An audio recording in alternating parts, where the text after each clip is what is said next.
Welcome to the David Kohl Wine Podcast, here where we talk about a number of different topics.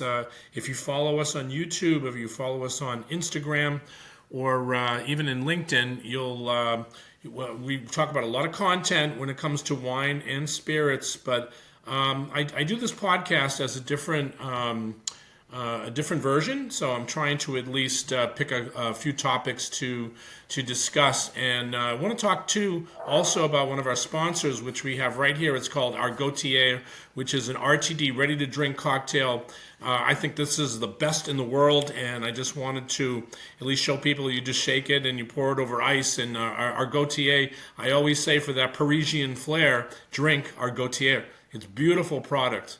Anyway, some of the topics that I wanted to discuss here, and I think that from a standpoint, just to explain a little bit about who I am actually an importer of wines. So I think that I can talk, about this subject about tariffs, and I don't want to talk about politics. That's not why I'm here. You can link on to many other political podcasts, and they'll give you their opinions of what they feel about the current statute of what's going on here.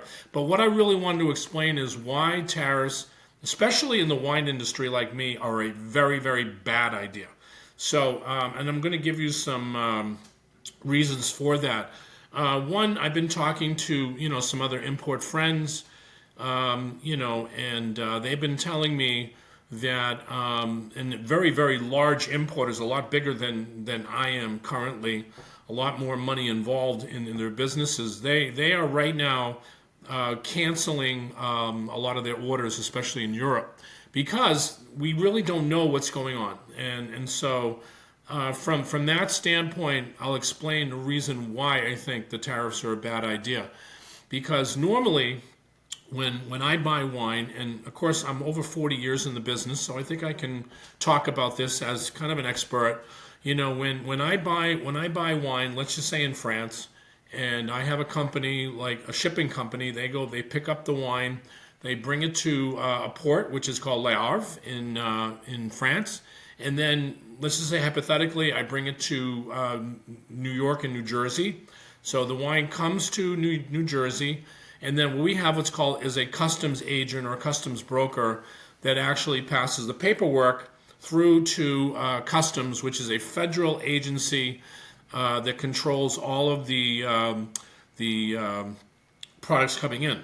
So normally we have to pay what's called excise tax. Now this excise tax gets built into a case of our wine. And let's just say hypothetically the excise tax could be $3.50 per case. That goes to the federal government, into the coffers of the federal government, and this is the way that it has been done. And it's really just a flat $3.50. It's not based on the price of the wine. Now, if we have to pay a 25% tariff, and if it's based on the cost of the wine, that changes the dynamics quite a bit, because now that 25% we have to pay as soon as it comes into the port.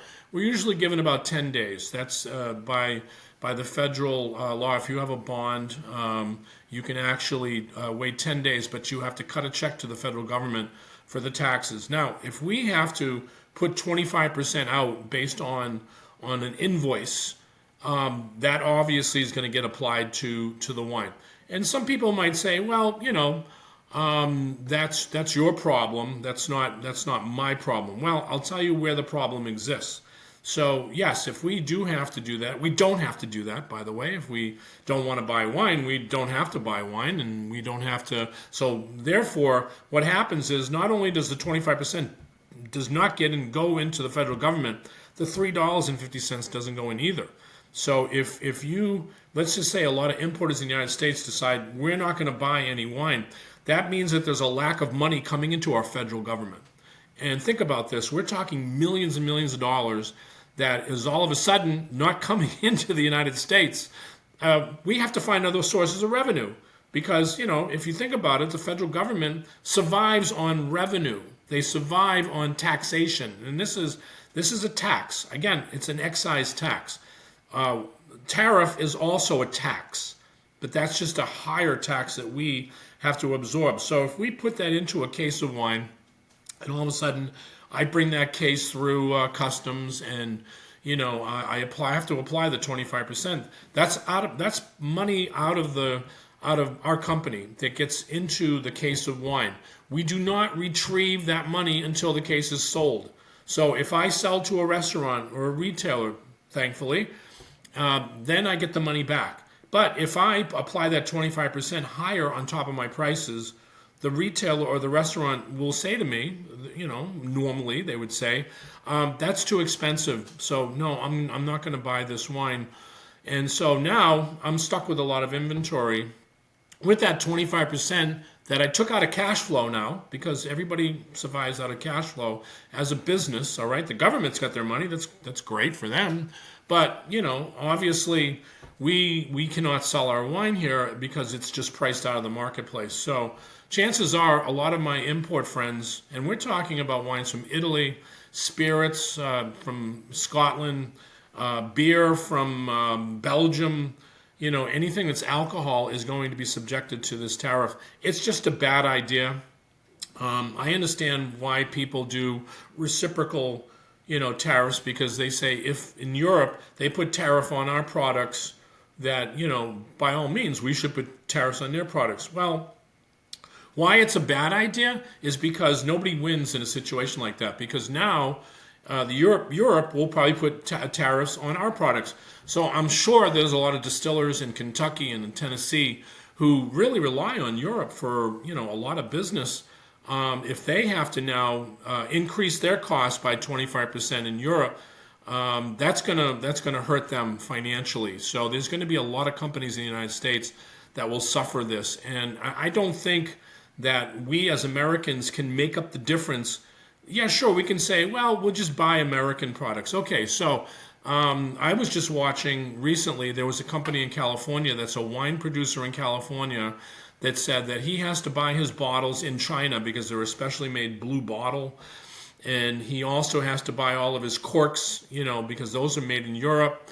We also have California wine producers that buy French oak from barrels that are coming from France. They have to pay tariffs on those too, because they're going to be putting tariffs on all of that.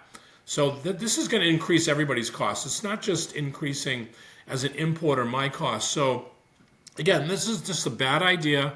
It's not going to work, and you're going to put people out of business, and you're going to put there's a lot of jobs on the line, because if you have a lot of these big companies, of course, a lot bigger than me.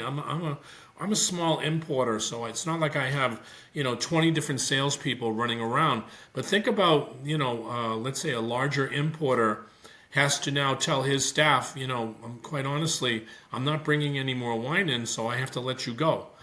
And there's only so much that you can make up by bringing in wines from, let's say, Argentina or Chile or Australia. You cannot make up the difference, because if a person, let's say, is doing 1,000 cases of Sancerre, how is he going to sell wine that's going to compete with Sancerre?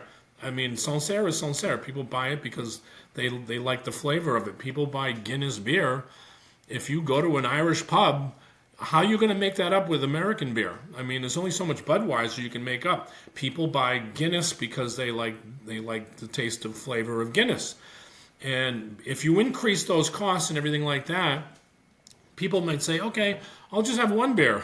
That's great. But that means that there's less money coming into a restaurant, less money coming into a pub, less money coming into a retail shop. That decreases your cash flow.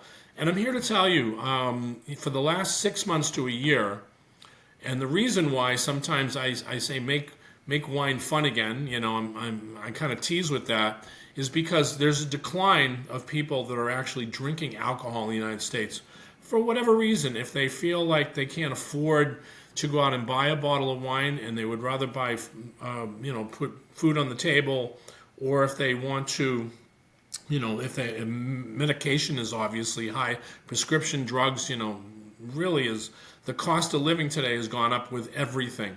Maybe they decide, maybe I just don't need to buy wine and alcohol. I can survive without it, and that's great, for certain people. But there's other people that may not want to buy because of the prices.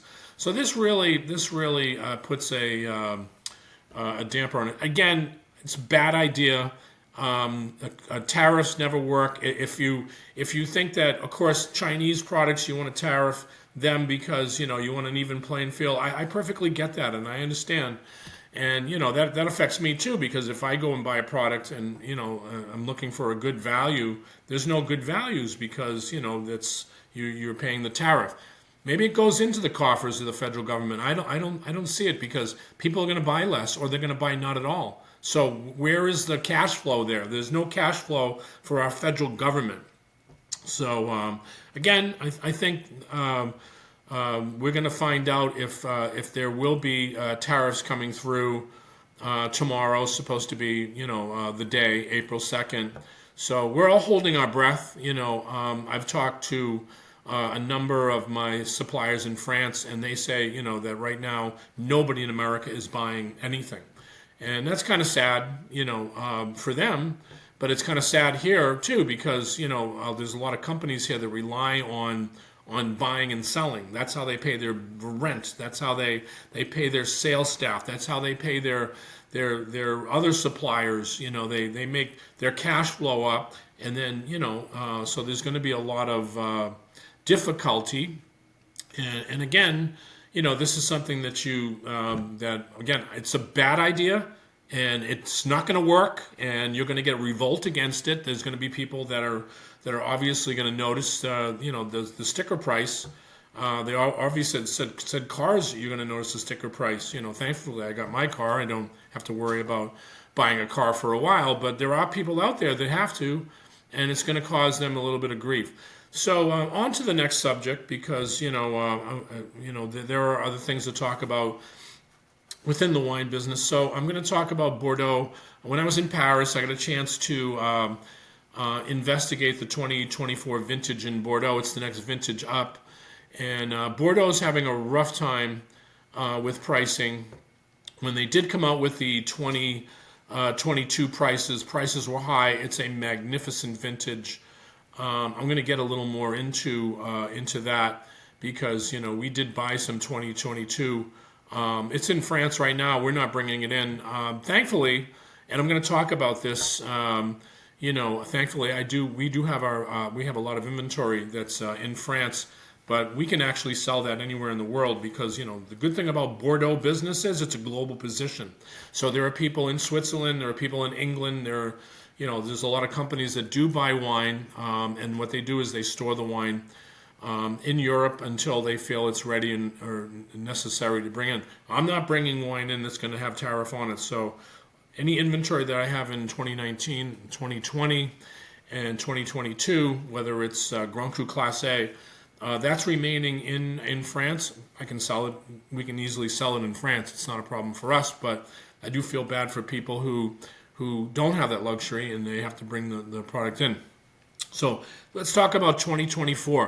It was a very, very difficult year in Bordeaux. I did a lot of interviewing with people who are winemakers, and they said it's a Bordeaux vintage that's going to be lower in alcohol. There was a lot of rain involved, so there was a lot of treatment in the vineyards. A lot of times when you get rain, you get a lot of things like mold and mildew.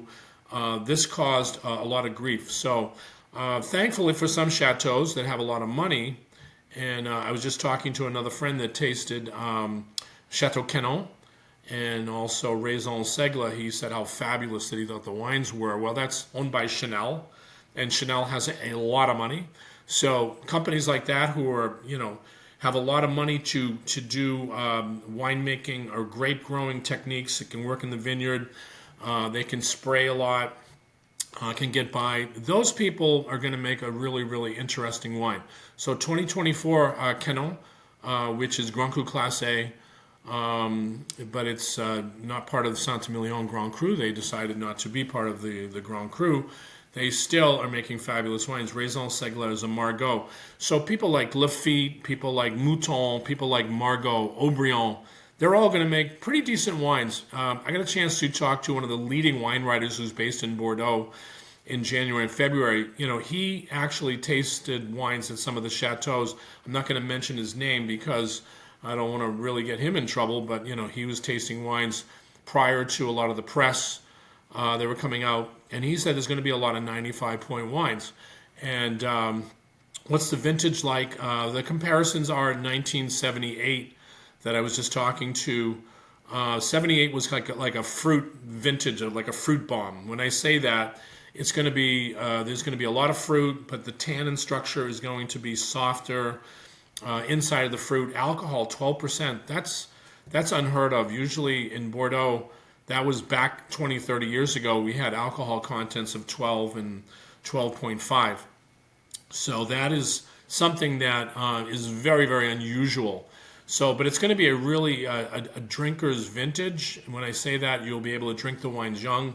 It won't be like a classic vintage like 2016, 2019. These are more classical styles of vintage and more structured, more that you can put away in the cellar. These wines you're going to be able to drink.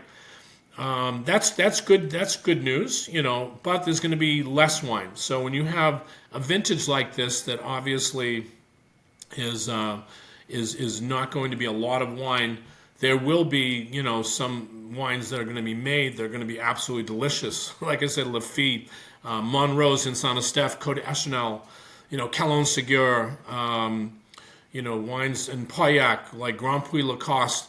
These are all, Ducru. These people have money, so they can work the vineyard, a lot more. The people that are not going to be making exceptional wine are the people that don't have the money, that can't, go out and hire, technical people. They're going to have a struggle making wine this year. So it's part of the business. The people who are the richest producers. When I say that richest, you're talking about, Aubryon and Smith Lafitte. These people have money and they can weather the storm of making great wines. But now comes the pressure. The pressure is where the pricing going to be. I talked to another one of my leading negotiants, and the word is that the prices are going to go down a bit. But are they going to go dramatically down? Because we in the trade saw that the vintage of 2023 was not a vintage where a lot of importers stepped up to the plate and bought, because they honestly came out and said the prices need to be reduced even more. So that's putting pressure on the chateaus. We will now start to see the chateaus decreasing their prices, especially now with the tariffs. We think that there's going to be a problem. Okay, so where does that come in with somebody like me? Okay, so 2024. Do we take that vintage and do we invest in it? Okay, when I say invest in it, are we going to buy Bordeaux futures? Now, if the prices come down on Chateau Lafite and Chateau Mouton and Chateau Margaux, if they come down, let's say dramatically, and that could be 20, 30, 40% lower. And if it's a vintage, like what I'm hearing, where you can actually drink this vintage, that actually is not a bad vintage to invest in. Now, when I say that, there's not going to be a lot of wine produced. So chances are, in the next 2 or 3 years, because we won't see the wine for another at least 2 or 3 years. What happens is people converge now in Bordeaux in April, and they'll taste the barrel samples. The barrel samples get pushed onto the trade for 3 days. You'll see the reviewers go in. You'll see the Wine Advocate there. You'll see Jeb Dunnock. You'll see Neil Martin from Venice. Some of these people will be tasting the wines, and then they'll give their barrel assessments and to find out. So I had one friend tell me, David, you do not have to show up at the UGC tasting every year, because honestly, we know who's making the best wines. There are no secrets in Bordeaux. It's the people that have all the money. And, whether or not they decide to drop the prices will be the overriding issue to that. And so if Monrose and Côte d'Agenais are making great wines and they drop their prices by 40%, we have to listen, because those could be 95, 96 point wines we won't see those wines for another 2 years. So what happens is the prices come out in May and in June, and the campaign usually ends around July. So that's when all of the big boys are coming out. When I say that first gross, second gross are all coming out June, around that time, we can assess the market by then. But if somebody's offering me Chateau Margaux at 30 or 40% less, we don't know. Again, I don't know what these prices are going to be. You don't pass up these wines, because guess what? Those wines will always stay at a value. Margaux will always make really good wine. And they will always make wine that will not decrease in value. So that means that if the prices go to 300 euros or whatever they're going to do, that prices will never drop. That they won't. They just won't. Those wines will always accrue in value over a period of time. Maybe not in 2 or 3 years, but maybe in 5 years that they will. And if this is a vintage like a reminiscent of 78, that means that it's going to be a nice vintage. It's going to be juicy fruit. It's going to be easy, silky tannins, wines that, you can pop and drink. When you buy Bordeaux Futures, you're able to put those wines into magnums and double magnums. Sounds to me like party wine. You can put Chateau Margaux in magnums and drink the wine younger, and it's not going to be the same price as 22 vintage or 2000 vintage. Sounds like there could be some parlay here. So that's where the investment side comes in, and these are things that I talk about when I talk about people who want to invest in wines. And I have a number of people that actually do that, because they know that, first of all, you won't see the wine for the next 2 or 3 years. If you're involved with somebody like me, you can actually store the wines in Europe. You do not have to bring them in. That means that they're not subjected to tariff. Because, again, if we don't want to, we can actually sell the wine in Europe, and it doesn't end up selling here in the United States. So there's no problem here. I feel bad for the retailers, though, because the retailers, don't have the luxury of sitting and storing on the wine. Because if you're paying for the wine, and let's say you buy futures, like some of the big leading retail merchants here, if they're buying wines, they have to actually add the tariff to the wine, because how are they going to sell futures if it's tariff 25%, and if the prices of Lafite come out, they have to actually add that to the price. Ouch. That does hurt a bit. So it makes it a little difficult for Americans to do that. Again, I have the luxury of just, sitting on the wine for the next 2 or 3 or 4 years and not having the problem, because we're an importer again. Now remember, we're not a retailer, so we can actually buy our wine and we can invest in it, which we have right now. I've got 2019 Lafite and Léville-Lascasse sitting in France right now. There's no pressure to bring those wines in, because the market's a little soft. So why bring them in? We can just have them in Europe, and once they're never going to go down in price. It's only going to go up. So if somebody's telling you that's not the way, that they're just either misguided or they really don't understand that the market will never go down on these kind of wines. So anyway, 2024, I'm going to be bringing up a little more information as to we get closer and closer. Again, I've got some key people. I've got a wine writer based in Bordeaux who will be tasting a lot of the wines and giving his analysis and updates and everything like that. Again, like I said, I don't think this is the year that we hop the plane and end up drinking in Bordeaux. We know that Lafite's going to make great wine. We know Aubryon is going to make great wine. We know Cheval Blanc is going to make great wine.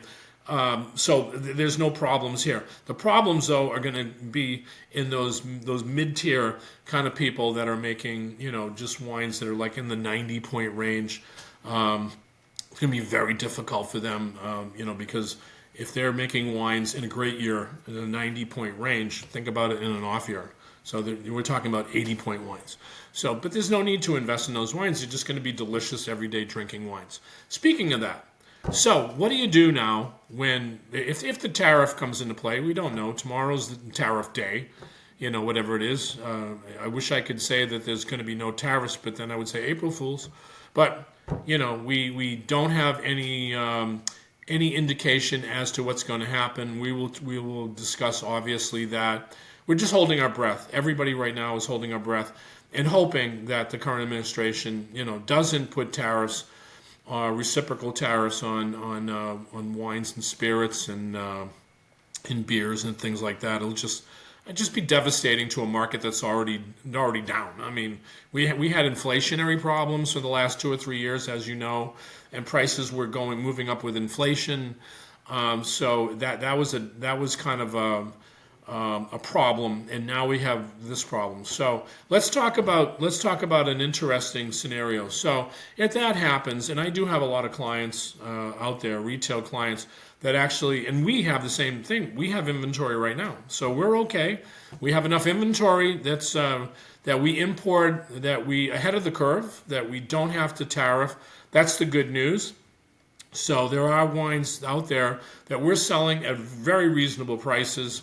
And I want to talk about an interesting vintage now in Bordeaux, because this is a 2016, and it's called Chateau de Ferrand, and it's Grand Cru Classé.